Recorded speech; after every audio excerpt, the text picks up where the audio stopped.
we found a problem so great that it was brushed under the carpet for many a decade. There is a crisis in cosmology. I'm always interested in any development which brings my people closer together. It's a strange time in cosmology. It's an interesting time because we don't understand anything. I'll kill you right now. What are you talking about?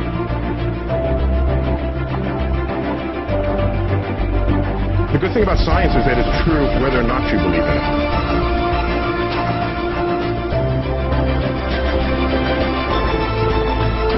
The science delusion is the belief that science already understands the nature of reality in principle, leaving only the details to be filled in. So I would try to picture myself with all this water below me in this tiny black steel tube with this vast ocean below me. And it just humbled me quite a bit to realize that, you know, safety doesn't lie in the absence of danger, but in the presence of God.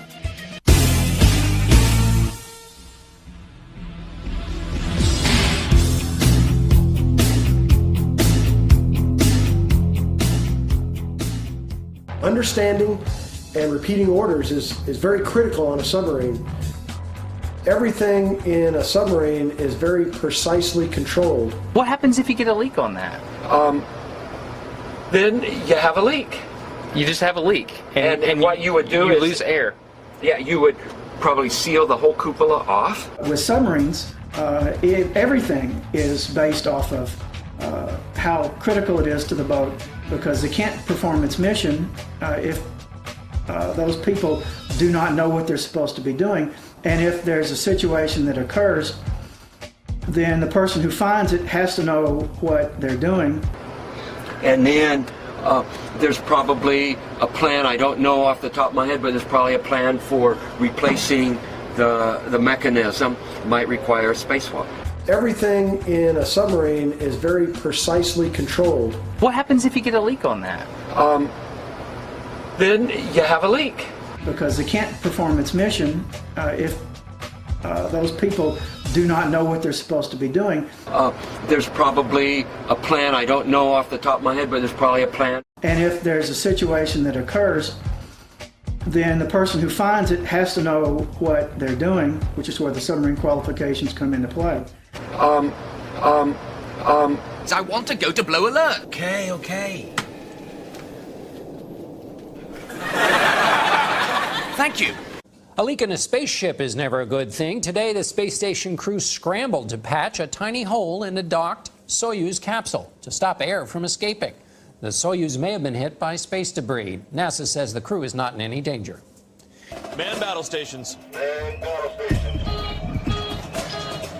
What do you got? Sir, Sierra. Man battle stations. Step up to red alert. Sir, are you absolutely sure? It does mean changing the bulb. The space crew sealed off compartments one by one to search for the leak. They found it on the Russian side of the station, a compartment of the Soyuz MS-09 module. The crew used Kapton tape to seal up the tiny hole, while a better solution is being contemplated.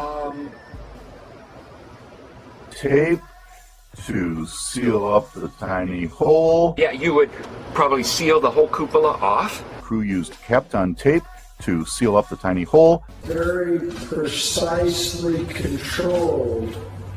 Would you want that bucket of bulls? Lots of things could go wrong. They're on the edge of death every second, yet they act like giddy children with gay abandon. This is our dry mating skirt and the seal underneath. So this is what actually creates the seal onto the submarine. You've got a lip seal here, a double lip seal there. When we thrust down onto the submarines, we'll pump some water from inside the skirt out to sea, and that creates a differential pressure and energises this little seal. So roughly for every 10 metres of water depth that we're operating in, there's about 18 tonnes of of ceiling force that's holding us on. That's all that's holding us on. There's no chains, bolts, anything. It's just the differential pressure that holds us on. Completely open, no issue. Okay, so we've just come into the rescue chamber from hatch 1 there. That's basically where you would come from the submarine, straight into the rescue chamber. Tons of ceiling force that's holding us on. That's all that's holding us on.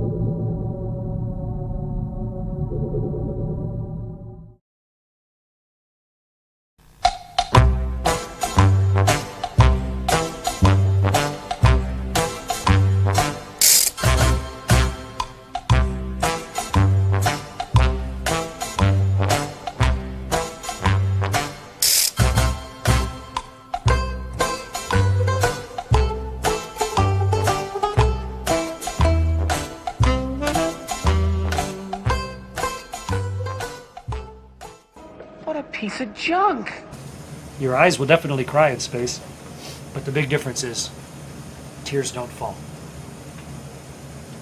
So grab a hanky. Er wordt de urine opgevangen en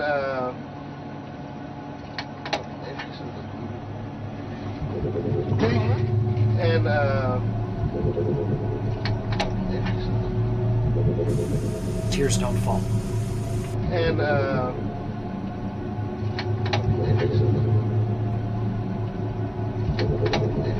So grab a hanky.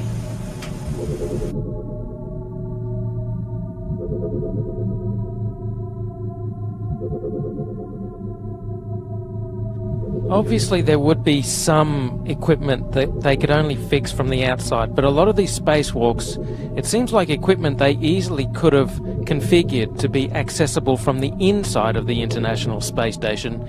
It seems more like an excuse to get out and show their other space trick, which is the faking of spacewalks in a swimming pool.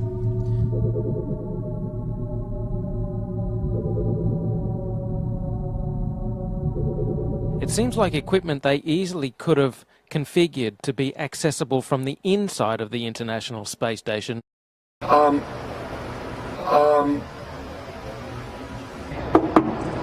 we call it a shutter, and it protects the windows from micrometeorites. Okay. The shutters are closed, the windows are protected. And also thermally insulates the windows from the radiation environment of space. So can you shut these things from the outside? No, you can open and close them from the inside. Oh, okay, wait. On the inside, you're throwing a lever or something. Yeah, you're turning a knob. And it's open. Yeah. On the outside. On the outside. How do you do that and maintain a pressure seal between them? O-ring type seals. No, you don't. With a rotating check. All our hatch seals are O-ring type seals. Right, these are the dynamic grooves. Those two are the ones that actually are turning. Did you hear what he just said? He said they're dynamic O-rings. That means there's a shaft running through it, actually rubbing on the O-ring. So you've got the air that you're breathing as an astronaut, right? And it's being held back from the vacuum of space by two little bitty O-rings. Extreme pressures can force the elastomer into the small clearance between the mating surfaces just beyond the groove. This can cause the material to shear and flow into the extrusion gap, causing seal failure. Dynamic applications can hasten extrusion, but high pressure in static applications can have the same effect. Did you hear what he just said? He said they're dynamic O-rings. That means there's a shaft running through it, actually rubbing on the O-ring. So you've got the air that you're breathing as an astronaut, right? And it's being held back from the vacuum of space by two little bitty O-rings. That's it. We're deader than tank tops.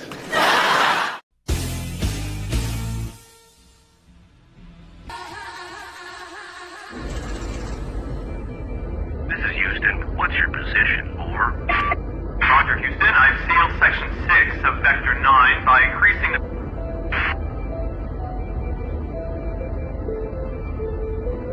What's that?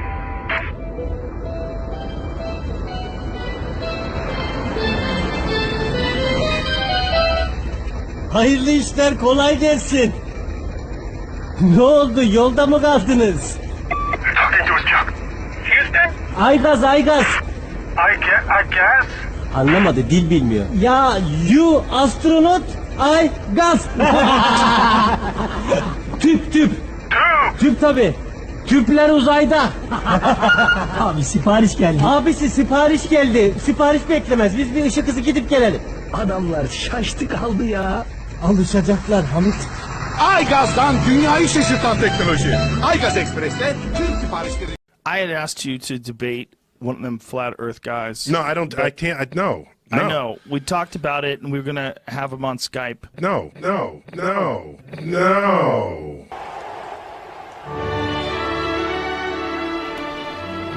I don't. I can't. No. Okay, everybody, lie down. Calm.